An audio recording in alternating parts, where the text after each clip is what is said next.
Hai Sobat Rebahaners, gimana kabarnya hari ini? Kali ini saya akan membahas beberapa detail penting dari film terbaru yang rilis tahun 2021, khususnya di bulan Juni kemarin, yang berjudul The Tomorrow War. Ya, film ini juga sudah tayang di layanan streaming. By the way, saya lagi gak mau nih bercandaan, karena bahas film ini cukup seru, mungkin karena filmnya serius dan juga asik. The Tomorrow War, pemain utama film ini adalah Chris Pratt, sang Star-Lord yang aksi dan jogetnya lucu, selalu saya ingat. Ini dia.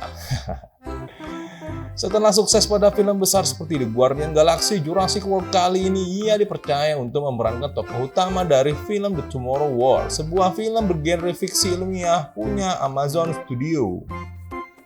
Ia memerankan tokoh bernama Dan Forrester, seorang mantan tentara sekaligus guru sains biologi di SMA.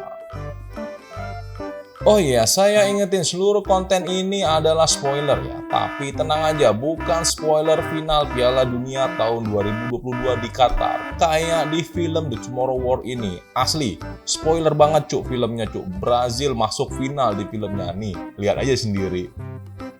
Oke, lanjut. Cerita singkatnya film ini menceritakan upaya umat manusia untuk mencegah peperangan di masa depan melawan alien bernama White Spikes atau Landak Putih.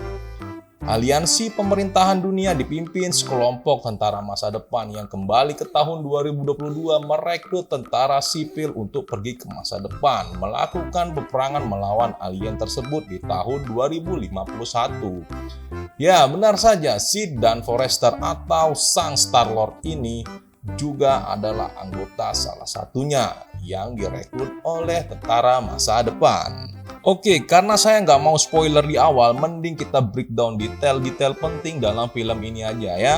Mari kita bahas filmnya.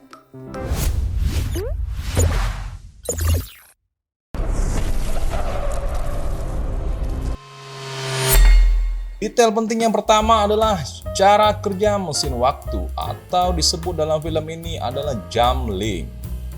Time travel pada film ini menggunakan Jamling yang merupakan sebuah alat perjalanan waktu yang terhubung dengan gelang di masing-masing tentara sipil yang akan dikirim berperang melawan alien di masa depan. Sederhananya, cara kerja time travel ini menggunakan perumpamaan bahwa waktu mengalir ke satu arah seperti halnya sebuah sungai. Maka Jamling diibaratkan perahu yang mengantarkan mereka ke tempat tujuan. Jamling bisa mengirimkan banyak manusia melalui portalnya dan mereka akan sampai ke tahun dan koordinat di mana akan memulai misi. Namun sayang pada film ini koordinatnya salah sehingga Dan Forrester serta pasukannya harus jatuh dari ketinggian. Bahkan ada beberapa pasukannya yang cedera dan juga luka parah.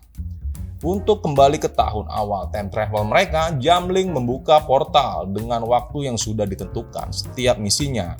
Lalu pasukan akan kembali ke tahun awal, namun sayangnya pengiriman kembali ini tidak memperdulikan sedang apa yang mereka lakukan pada tahun itu. Entah sedang berperang, bahkan ada yang kembali dengan tangan yang sudah buntung.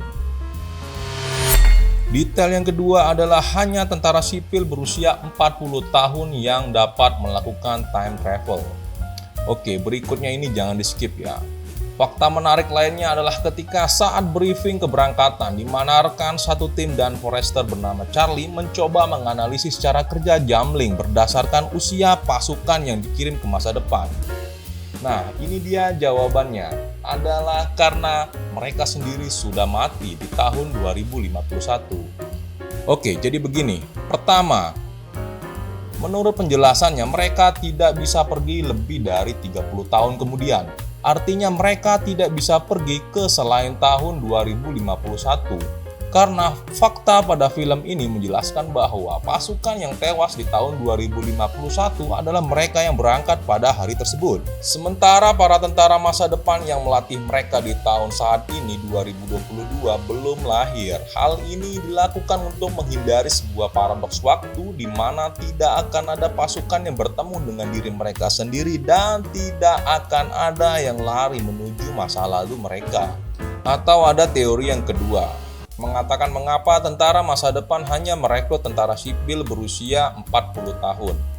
Ya, alasan utamanya adalah untuk menjaga populasi manusia, karena pada masa itu populasi manusia menurun drastis akibat peperangan melawan alien. Mereka dikirimkan ke masa depan dan sebagian dari mereka itu banyaknya sudah gugur.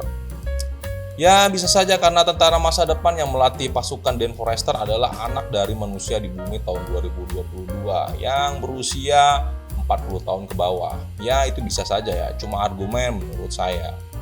Sehingga jika mengirimkan tentara sipil berusia 40 tahun ke bawah, para tentara pelatih seperti Lieutenant Hart tidak akan lahir. Dan yang paling ngeri, akan terjadi paradoks dalam time travel.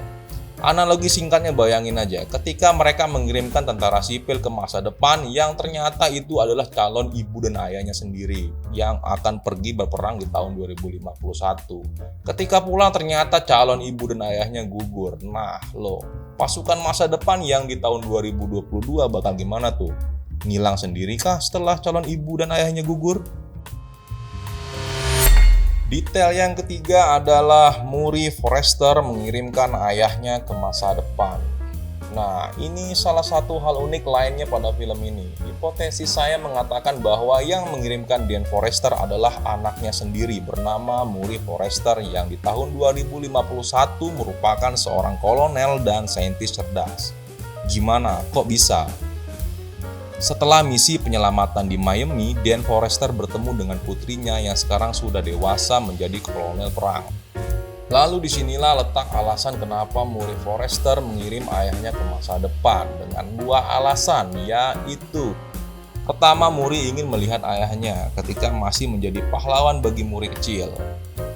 Di masa depan, Murray telah menceritakan seluruh kisahnya bahwa Dan Forrester akan meninggalkan keluarga karena depresi berat dan akhirnya mati dalam kecelakaan mobil. Ya, lagi-lagi ini adalah hal emosional, mengobati rasa rindu antara anak dan ayah. Sekaligus, ia juga ingin merubah timeline dengan menjelaskan sesuatu yang belum Dan Forrester ketahui mengenai kejadian itu. Alhasil Dan Forrester terkejut mendengar fakta tentangnya, lalu ia pun berkomitmen untuk membantu Murray pada masa depan dengan harapan dapat mengubah timeline hidupnya menjadi lebih baik.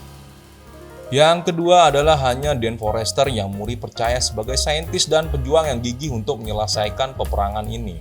Nah, ini adalah salah satu bagian pentingnya. Diketahui pada film ini Murray sedang membuat toksin yang bisa membunuh betina atau ratu dari alien ini. Ya, benar saja toksin itu berhasil dibuat oleh Murray dan dititipkan ke ayahnya untuk dibawa kembali ke masa lalu sebagai sebuah senjata pencegah peperangan ini terjadi. Lalu kenapa Murray hanya memberikan itu kepada ayahnya saja, tidak melalui para pasukannya yang lain atau kepada pemerintah? Oke, jadi begini. Latar belakang film ini adalah saat dunia masa pengiriman tentara sipil di tahun 2022 ke masa depan di tahun 2051 ini sedang kacau dan krisis kepercayaan oleh umat manusia. Karena banyak orang yang tidak percaya akan perang melawan alien karena mereka mengira ini hanyalah misi bunuh diri saja. Seperti yang kita ketahui, kekacauan ini bisa berakibat kepada situasi yang disebut sebagai krisis. Situasi ini membuat Murray yakin bahwa hanya sosok ayahnya saja, sosok ayahnya saat kecil lah yang ia percaya dapat membawa toksin ini menjadi pencegah peperangan masa depan terjadi, terutama peperangan antar umat manusia. Dan setiap negara sudah menerapkan pembatasan yang ketat karena rasa saling mencurigai satu sama lain mengenai dalang dari munculnya alien ini. Oke, kita lanjut ke detail yang keempat. Yang keempat adalah White Spike sudah ada sejak 946 Masehi. Berdasarkan informasi yang diberi Murray masa depan bahwa serangan pertama terjadi pada musim panas tahun 2048 di Rusia.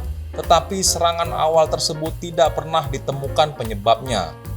Setelah kembali dari masa depan, Dan Forrester membawa toksin yang diberikan Murray. Ia mencoba mengingat kembali pesan dari anaknya bahwa kejadian pertama ini berawal di Rusia tahun 2048. Namun tidak ada ditemukan penyebabnya. Ia melakukan diskusi ringan dengan istrinya yang menurut istrinya mungkin saja alien itu tertidur sejak lama di bumi, namun menunggu momen yang tepat untuk keluar dan melakukan invasi. Akhirnya ia memutuskan untuk menghentikan alien sebelum mereka tiba di tahun 2048. Ia memeriksa cakar dari alien tersebut bersama Charlie, ilmuwan geografi. Cakar alien ini dibawa oleh salah satu tentara sipil bernama Dorian yang perannya cukup penting dalam film ini. Pemeriksaan ini dibantu oleh seorang bocil cerdas, murid dari Dan Forrester bernama Martin. Ini dia si Martin. Setelah memeriksa cakar alien, Charlie menemukan partikel abu vulkanik yang mengarah pada letusan gunung di perbatasan Cina dan Korea pada tahun 946 Masehi. Yang berarti alien tersebut sudah ada di bumi sejak saat itu. Oke, kita lanjut ke detail yang kelima. Ayah dan kesempatan kedua. Film ini juga memiliki sisi emosional, terutama mengenai ayah dan kesempatan kedua. Sorry, son. No, Dad. Ada dua ayah dalam film ini yang telah diberkati kesempatan kedua untuk merubah hidup bersama keluarganya, yaitu Dan Forrester itu sendiri, lalu ayahnya Dan Forrester bernama James Forrester. Dan Forrester ingin memperbaiki hidupnya bersama istri dan anaknya setelah mengetahui fakta tentangnya dari Muri di masa depan. Jika James Forrester, ayahnya si Dan ini, ingin memperbaiki hubungannya dengan Dan Forrester bersama keluarga kecilnya.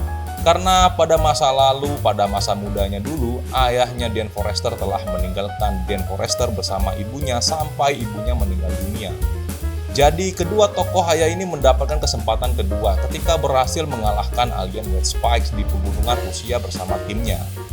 Singkat cerita, karena pemerintah AS tidak mau membantu mereka, maka Dan Forrester meminta bantuan ayahnya dan semua tentara masa depan yang tersisa untuk mencari pesawat alien tersebut di suatu tempat di Rusia yang erat dengan letusan gunung berdasarkan analisis Charlie dan si Martin bocil cerdas tadi.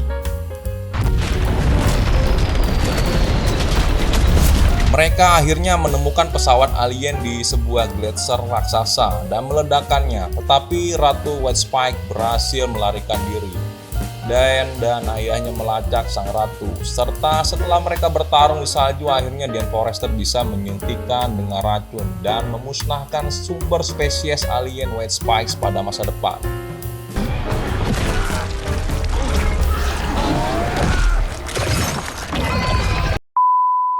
Setiap orang ternyata berhak mendapatkan kesempatan kedua untuk memperbaiki hidupnya. Di akhir scene, mereka kembali berkumpul sebagai keluarga bahagia, lalu film pun berakhir.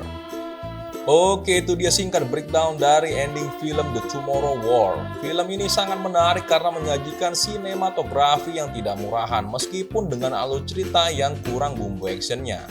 Sebenarnya bisa aja sih bumbu actionnya lebih dimasukkan ketika pengiriman tentara sipil ke masa depan melawan White Spikes agar lebih seru dan tegang. Ya, meskipun begitu tetaplah bagus, namun tak seindah film Age After Tomorrow yang telah berkesan di mata penonton. Jika kalian suka pembahasan ini, silakan like dan share video ini, serta berikan komentar Anda jika terdapat detail yang saya tidak masukkan.